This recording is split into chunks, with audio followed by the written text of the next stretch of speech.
Dubai और Saudi Arabia ऐसी जगह है जहां हर इंडियन, चाहे मैं हूं या फिर आप, हर कोई जाना चाहता है। और कुछ लोग तो यहाँ पर काम करना चाहते हैं ताकि वो इंडिया में अपनी फैमिली को पैसा भेज सके। आपके मोहल्ले या फिर फैमिली में कोई ऐसा होगा जो कि दुबई या फिर सऊदी अरेबिया में काम कर रहा है। आपको लगता होगा कि यार इसकी जिंदगी कितनी अच्छी है, ये बाहर काम कर रहा है और घर में लाखों रुपए दे रहा है। लेकिन क्या सच्चाई आपको पता है? इंटरनेट पे दिखाया जाता है कि सऊदी अरेबिया कितना अच्छा देश है। कई इंडियन सऊदी अरेबिया में काम कर रहे हैं, लेकिन क्या आपको सऊदी अरेबिया का वो डार्क साइड पता है जो कि आपसे छुपाया गया है? इस वीडियो में मैं आपको एक ऐसी रियल स्टोरी बताने वाला हूँ जिसमें एक इंडियन ये ख्वाब लेकर सऊदी अरेबिया जाता है कि मैं सऊदी अरेबिया में काम करके अमीर हो जाऊंगा, लेकिन उसके साथ वहाँ पर जो होता है वो सुनकर लिटरली आपके रूह कांप जाएंगे। आपको यकीन ही नहीं होगा कि कुछ ऐसा भी हो सकता है।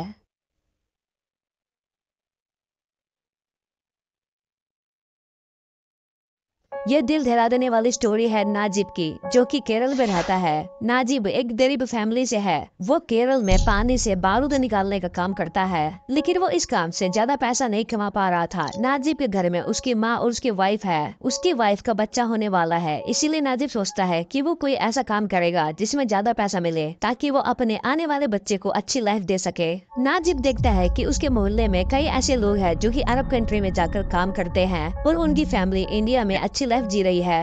नाजिब की किस्मत अच्छी थी। उसका एक दोस्त उसे बताता है कि उसके जान पहचान में एक एजेंट है जो कि लोगों को सऊदी अरेबिया में काम करने के लिए भेजता है। उसका दोस्त कहता है कि अगर तुझे भी जाना है तो वो भेज देगा, लेकिन इसके लिए 40,000 रुपए लगेंगे। दोस्तों, उस टाइम के 40,000 रुपए यानी कि आज के टाइम के 2.5 लाख रुपए थे। नाजिब का दोस्त बताता है कि तू पैसों का टेंशन मत ले, क्योंकि तू सऊदी अरेबिया में 2 महीने काम कर 40,000 रुपए कमा लेगा। नाजिब अपना सारा जमीन बेचकर 40,000 रुपए का जुगाड़ कर लेता है और वो एजेंट से मिलता है और उसको पैसे दे देता है। एजेंट बताता है कि तुझे सऊदी अरेबिया के रियाद में एक सुपर स्टोर में जॉब मिली है, तू वहाँ पर एक होटल में एसी वाले रूम में रहेगा।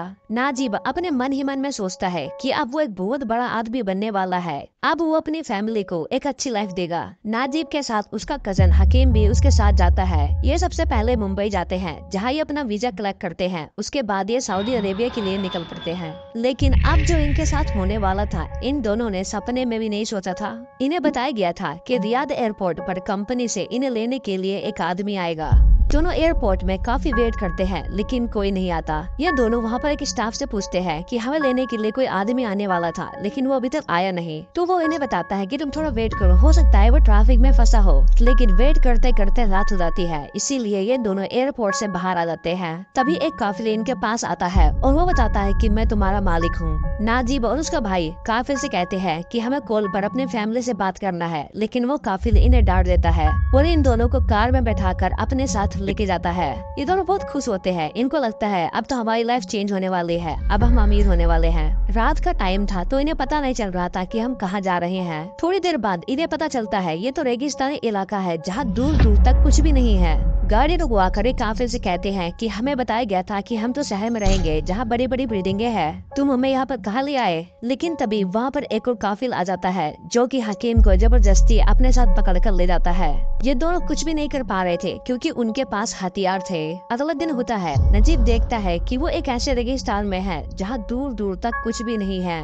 नदीम उस काफिल को समझाने की कोशिश करता है, लेकिन वही लैंग्वेज की प्रॉब्लम। ये दोनों एक दूसरे को क्या कहते हैं दोनों को कुछ भी समझ में नहीं आता। दरअसल यहाँ पर हुआ ये दोस्तों की सऊदी अरेबिया में बहुत सारे अरबिक लोग, जिन्हें की काफिल कहा जाता है, ये लोग गुलामों की दलाली करते हैं। ये इंडिया, इंडोनेशिया और अफ्रीका जैसे देशों से लोगों को पकड़कर अपना गुलाम बनाते हैं और उनसे अपना सारा काम करवाते हैं। अगर ये नजीब और उसके भाई के साथ कुछ ऐसा करते तो भी चलता, लेकिन नजीब और उसके भाई के साथ जो हुआ वो सुनकर आपका दिल सहम जाएगा। अब काफिल नजीब से जबरदस्ती काम करवाता है और इसके बदले कुछ भी नहीं देता। नाजिब को कुछ भी समझ में नहीं आ रहा था। उसे लगा था वो तो बहुत बड़ी सुपर स्टोर में काम करेगा और एक अच्छी लाइफ जिएगा, जिसके लिए उसने अपना सारा घर बार बेच दिया। लेकिन उसके साथ यहाँ पर कुछ अलग ही हो रहा है। नजीब वहाँ पर एक बूढ़े इंसान से मिलता है जो कि खुद गुलाम था। नजीब उसे समझाने की कोशिश करता है, लेकिन उसे हिंदी नहीं आती थी। थी। वो बूढ़ा इंसान बकरी का दूध निकालता है और नाजिब को देता है और उससे बोलता है जाकर काफिल को दे दो। नाजिब काफिल के पास जाता है और उसके पैर पकड़कर उसको समझाने की कोशिश करता है कि वो धोखे से यहाँ पर आ गया है, लेकिन काफिल उसकी बात नहीं सुनता और उसको मार कर काम करने के लिए बोलता है। इसीलिए नाजिब को जबरन कड़ी धूप में रेगिस्तान वाले इलाके में काम करना पड़ता है। अब 10, 20, 1 महीना, 2 महीना, 3 महीना बीत जाते हैं। नाजिब रेगिस्तान में भेड़ बकरी को चराने और देखभाल क्या करता था। उसकी हालत बहुत ज्यादा खराब होती जा रही थी क्योंकि उसको एक रोटी मिलती थी पूरे दिन में। उसको पूरे दिन में पानी बस इतना मिलता था जिससे कि उसके होठ न फटे। नाजिब जब यहाँ पर आया था तो बहुत हट्टा कट्टा था, लेकिन अब उसकी हालत बहुत ज्यादा खराब हो गई थी। एक दिन नाजिब नोटिस करता है कि जो बूढ़ा इंसान वहाँ पर था वो कई दिनों से दिखाई नहीं दे रहा है। 2-3 दिन बाद जब नाजिब भेड़ बकरियों को रेगिस्तान में घुमा रहा था तभी वो देखता है कि एक जगह बहुत सारे गिद्ध है। जब नाजिब वहाँ पर जाता है तो वो देखता है कि वो बूढ़े इंसान की बॉडी मिट्टी में धसी हुई है। ये देखकर जब वो नाजिब वहाँ से भागने की कोशिश करता है तो वो काफिल आकर उसके पैर पे गोली मार देता है और उसे वापस भेड़ बकरियों के पास जाने को कहता है। नाजिब यहाँ से कई बार भागने की कोशिश करता है लेकिन वो हर बार पकड़ा जाता था। नाजिब एक कुत्ते की जिंदगी जी रहा था। उसकी जिंदगी नरक हो गई थी। धीरे धीरे उसका मानसिक संतुलन बिगड़ने लगा क्योंकि वो ऐसे रेगिस्तान में फंसा था जहाँ कड़ाके की गर्मी पड़ती थी और रात होते ही बहुत तेज ठंड। एक दिन नाजिब के साथ अनएक्सपेक्टेड चीज होती है। जब वो रेगिस्तान में भेड़ बकरियों को घुमा रहा था तो उसे एक गाने की आवाज आती है जो कि उसको सुना सुना सा लग रहा था। जब वो आवाज को फॉलो करता है तब वो अपने भाई हकीम से मिलता है जो खुद एक काफिल का गुलाम था। उसकी भी हालत नाजिब की तरह हो रखी थी। जब दोनों भाई मिलते हैं तो एक दूसरे को पकड़कर बहुत रोते हैं। इन दोनों को यहाँ पर फंसे लगभग 3-3.5 साल हो गए थे। 3-3.5 साल में ऐसा पहली बार हुआ था जब ये दोनों किसी इंसान से बात कर सकते थे अपनी लैंग्वेज में। हकीम नाजिम को बताता है कि उसके पास एक ऐसा इंसान है जो कि उनको इस ट्रैप से बचा कर ले जाएगा, लेकिन जैसे ही हकीम नाजिम को बताता है हकीम का काफिल आ जाता है जिस वजह से हकीम को वहाँ से जाना पड़ता है। अगले दिन जब नाजिम उसी जगह पे आता है जहाँ वो हकीम से मिला था तो उसे वहाँ पर एक लेटर मिलता है जिसको कि हकीम ने लिखा था। लेटर में हकीम ने लिखा था कि अगले दिन तुम मुझे यहाँ पर मिलना, मैं तुम्हें किसी इंसान से मिलवाऊंगा। अगले दिन हकीम नाजिब को इब्राहिम कादिर से मिलाता है जो कि अफ्रीका से था। ये भी इन्हीं की तरह यहाँ पर गुलाम था और इसको यहाँ से निकलने का रास्ता पता था। इब्राहिम बताता है कि कल काफिल की बेटी की शादी है तो इसीलिए सारे लोग गुलामों को छोड़कर शादी में जाएंगे और यही मौका है हमारे पास यहाँ से भागने का।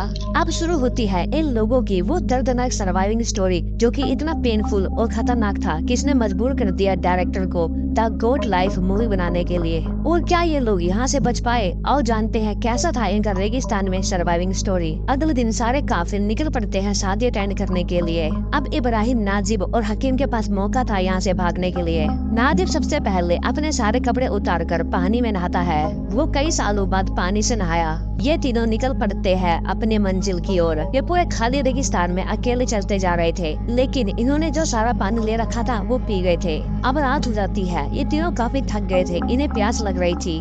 इब्राहिम एक काफिल के टेंट में घुस जाता है और वहाँ से पानी चुराने की कोशिश करता है। काफिल उसे देख लेता है और उसके ऊपर गोली चला देता है। ये तीनों जैसे तैसे करके वहाँ से बच के निकल जाते हैं। अगले सुबह जब ये तीनों उठते हैं तो ये देखते हैं कि ये रास्ता भटक चुके हैं। अब इन्हें नहीं पता था कि ये कहाँ पर है। बस चारों तरफ रेगिस्तान। ये तीनों भीषण गर्मी में चलते जा रहे थे। इन्हें कुछ भी पता नहीं चल रहा था कि ये कहाँ जा रहे हैं। इन्हें 2-3 दिन हो गए थे रेगिस्तान में चलते चलते। इन्हें भूख प्यास सब कुछ लग रही थी बहुत तेज। एक तो इनकी हालत पहले से ही बहुत ज्यादा खराब थी। हकीम अपने प्यास को सह नहीं पा रहा था। उसे इल्यूजन हो रहा था कि आगे नदी है, लेकिन जब वो वहाँ पर जाता है तो वहाँ पर पूरा रेगिस्तान होता है। ये अपनी जिंदगी से हार गए थे। इन्हें कुछ नहीं पता था कि ये बच पाएंगे या फिर नहीं बच पाएंगे। ये बस रेगिस्तान में चलते ही जा रहे थे। इन्हें 5-6 दिन हो गए थे भूखे प्यासे चलते चलते। लेकिन तभी इब्राहिम ने देखा कि जहाँ वो चल रहे हैं वहाँ पर बहुत सारे रेगिस्तानी सांप हैं। इब्राहिम और हकीम तो किसी तरह इन सांप से बच गए, लेकिन नाजिब इन सांपों के बीच में फंस गया। लेकिन इब्राहिम ने जैसे तैसे करके नाजिम को उन सांपों के बीच से निकाल लिया। कई दिनों तक गर्म रेगिस्तान में चलते चलते इनके पैर में छाले पड़ गए थे। नाजिब का तो पूरा पैर ही छिल गया था। ये तीनों काफी ज्यादा पतले होते जा रहे थे और इनकी हालत बहुत ज्यादा खराब होती जा रही है। अब इनके साथ कुछ ऐसा होने वाला था जिससे कि नाजिम पूरी तरह हिम्मत हार जाएगा। हकीम की हालत बहुत ज्यादा खराब होती जा रही थी। वो इस दर्द को सह नहीं पा रहा था, इसीलिए हकीम भागकर आगे जाता है और बहुत सारी मिट्टी भर के खा लेता है। इसीलिए कुछ मिनटों में ही हकीम की मौत हो जाती है। जब नाजिब हकीम के पास जाता है तो एकदम से ही रेगिस्तान में तूफान आ जाता है। इब्राहिम नजीम को जैसे तैसे करके वहाँ से पकड़ के ले जाता है। तूफान में हकीम की बॉडी दफन हो जाती है। नाजिब मेंटली और फिजिकली बहुत ज्यादा कमजोर हो गया था। वो इतना कमजोर हो गया था कि उसे चला भी नहीं जा रहा था। इसीलिए इब्राहिम नाजिब को पकड़कर जैसे तैसे करके अपने साथ लेके जाना था। कई घंटों तक चलने के बाद नाजिब के पूरे पैर में छाले पड़ गए थे। इसीलिए इब्राहिम अपने जूते उतार कर नाजिब को पहना देता है। कई घंटों तक चलने के बाद फाइनली रेगिस्तान में तालाब मिलता है। ये देखकर नाजिब तालाब की तरफ भागता है, लेकिन इब्राहिम उसको पकड़ने लगता है क्योंकि उसे पता था कि ये तालाब का पानी जहरीला हो सकता है। इसीलिए इब्राहिम ने पानी को चेक किया, लेकिन ये पानी पीने लायक था। डैन इन दोनों ने पेट भर के पानी पिया। ये दोनों कई दिनों बाद पानी पी रहे थे। इब्राहिम को तालाब के पास एक कांच की बोतल मिलती है। वो समझ जाता है कि सड़क आसपास ही है। इब्राहिम बोतल में पानी भर लेता है। कई दिनों तक और चलने के बावजूद भी उन्हें कहीं भी सड़क नहीं मिलता। अगले सुबह जब नाजिम सोकर उठता है तो वो देखता है कि इब्राहिम कहीं नहीं है। उसे पता नहीं चलता कि इब्राहिम कहाँ चला गया है। नाजिम देखता है कि इब्राहिम ने कांच के बोतल में उसके लिए पानी छोड़ रखा है। यहाँ पर इब्राहिम के साथ क्या हुआ? कहीं उसके काफिल ने उसे ढूंढ तो नहीं लिया या फिर वो अकेले ही कहीं चला गया? ये वीडियो में आगे जानेंगे। नाजिब की हालत इतनी ज्यादा खराब हो गई थी कि वो चल नहीं पा रहा था। वो अपने घुटनों के बल और लेट लेट के आगे बढ़ रहा था। फाइनली नाजिब की बॉडी ने भी जवाब दे दिया और वो एक एंड पर जाकर गिर गया। उसके हाथ से उसकी बोतल छूटती है और ढरकते हुए एक मोटे सरफेस पे जाकर गिरती है। कड़क की आवाज सुनकर जब नाजिम उठता है तो वो देखता है कि यहाँ पर एक बहुत बड़ी रोड है। नाजिम की खुशी का कोई ठिकाना नहीं था। उसके अंदर अपने आप ही एनर्जी आ गई। नाजिब रोड साइड पर जाता है और गाड़ी आने का वेट करता है, लेकिन अफसोस 3-4 गाड़ी आती है। वो गाड़ी वालों से हेल्प मांगता है, लेकिन वो लोग नाजिब की हालत देखकर नाजिब को भिखारी समझते हैं। फिर एक कार आती है जिसमें से कि एक शेख निकलता है। वो नजीब की हालत देखकर नजीब को अपनी कार में बैठा लेता है और शहर में जाकर छोड़ देता है। शहर को देखकर नजीब सोचता है कि मैं यहाँ पर आना चाहता था, लेकिन उसकी किस्मत उसे कहीं और ही ले गई। शहर में नाजिब को एक इंडियन मलयाली मिलता है जो कि सऊदी में अपना होटल चलाता था। वो नदीम को अपने होटल ले जाता है और उसे नहलाता धुलाता है और खाना खिलाता है। जब वो लोग नदीम के बाल काटते हैं तब उसे पता चलता है कि उसे यहाँ पर 4 साल हो गए हैं। होटल के लोग नदीम के बारे में रिसर्च करते हैं और जैसे तैसे करके नदीम की बात उसकी फैमिली से करवा देते हैं। फैमिली से बात करने के बाद नदीम को पता चलता है कि उसका एक लड़का हुआ है। ये सुनकर वो रोने लगता है क्योंकि वो अपने आने वाले बच्चे को अच्छी लाइफ देने के लिए ही सऊदी आया था। लेकिन नदीम की मुसीबत अभी भी खत्म नहीं हुई थी। नदीम के पास कोई भी डॉक्यूमेंट्स नहीं था क्योंकि उसके डॉक्यूमेंट्स काफिल के पास थे। इसीलिए नदीम को उसी के जैसे लोगों के साथ जेल में डाल दिया गया। जेल में जाकर वो देखता है कि वहाँ पर इब्राहिम कादिर की फोटो लगी हुई है। कुछ देर बाद जेल में कुछ काफिल आते हैं जो कि अपने गुलाम को पहचान कर उनको वहाँ से ले जाते हैं। दरअसल सऊदी में ये रूल था कि अगर कोई भी गुलाम अपने काफिल से भागकर आया और उसका काफिल उसको पहचान लेता है तो उस गुलाम को अपने काफिल के साथ जाना पड़ेगा। तभी नाजिब देखता है कि उसका काफिल भी उसे ढूंढते हुए जेल में आया है। नाजिब ये देखकर पूरी तरह से घबरा जाता है और वो कांपने लगता है। नाजिब जैसे तैसे करके लोगों के पीछे छुपने की कोशिश करता है, लेकिन उसका काफिल उसे पहचान लेता है। काफिल नाजिब के पास आता है और उससे अरबी में कहता है कि तू मेरा गुलाम नहीं है, मेरा गुलाम अफ्रीका से नहीं आया, इसीलिए मैंने तुझे पकड़ लिया। तू मेरा ऑफिशियल गुलाम नहीं है, इसीलिए मैं तुझे अपने साथ नहीं ले जा सकता। ये कहकर काफिल वहाँ से चला जाता है, लेकिन काफिल की ये बात सुनकर नाजिम पूरी तरह से टूट जाता है। अब जाकर उसे पता चलता है कि एक गलतफहमी के चक्कर में उसकी जिंदगी के 4 साल नर्क में बीते। वो अपना सब कुछ बेचकर यहाँ पर आ गया था। इन 4 सालों में उसकी फैमिली कैसे रही होगी उसे कुछ भी नहीं पता था। अब बात करते हैं कि इब्राहिम का क्या हुआ। दरअसल इब्राहिम ऑफिशियल गुलाम था। उसे बात पता था कि अगर वो यहाँ से बचकर नाजिम के साथ चला भी जाए तो जेल में उसे दोबारा काफिल के साथ भेज दिया जाएगा। इसीलिए जब तालाब के पास उसे बोतल मिली तो वो समझ गया था कि आसपास रोड है। दैट्स रीजन वो वहाँ से चला गया और उसे पता था कि नाजिब भी रोड के पास पहुँच ही जाएगा। इस रियल स्टोरी से हमें ये सीखने को मिलता है कि अगर आप किसी देश में जा रहे हो तो आपको उस देश के बारे में पता होना चाहिए और वहाँ की थोड़ी बहुत तो लैंग्वेज भी आनी चाहिए ताकि वहाँ के लोगों से बात तो कर सको। अगर आप इस वीडियो के इस पार्ट तक आ चुके हो तो यानी कि आपका अटेंशन टाइम बहुत ज्यादा ही स्ट्रॉन्ग है।